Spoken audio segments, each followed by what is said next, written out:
President Trump is signaling once again that the war with Iran could be almost over.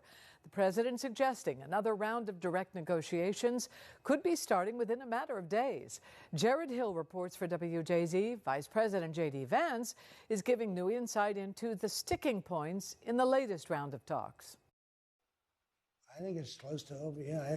I view it as very close to over. In a new interview, President Trump says the war with Iran is almost at an end. If I pulled up stakes right now, it would take them 20 years to rebuild that country. I think they want to make a deal very badly. Tuesday, the president told the New York Post a second round of direct talks with Iran could be happening over the next 2 days. He doesn't want to make like a small deal.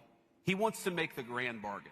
Vice President J.D. Vance speaking at an event for Turning Point USA after leaving weekend negotiations with Iran and Pakistan with no deal for lasting peace. The reason why the deal is not yet done is because the president, he really wants a deal where Iran doesn't have a nuclear weapon, Iran is not state-sponsoring terrorism. Vance, who recently wrote about his conversion to Catholicism, also weighed in on Pope Leo's criticism of the war. How can you say that God is never on the side of those who wield the sword?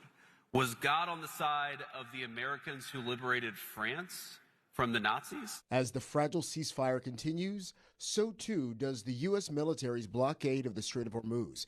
Restrictions are keeping gas prices above $4 a gallon. We have a pricing problem. If this goes on longer, there could be a supply problem. There could be places where people can't get the products they need, and we worry a lot about that. Representatives for Chevron say the energy giant is bringing in Venezuelan crude oil to help, but suggested people drive less. Jared Hill, CBS News.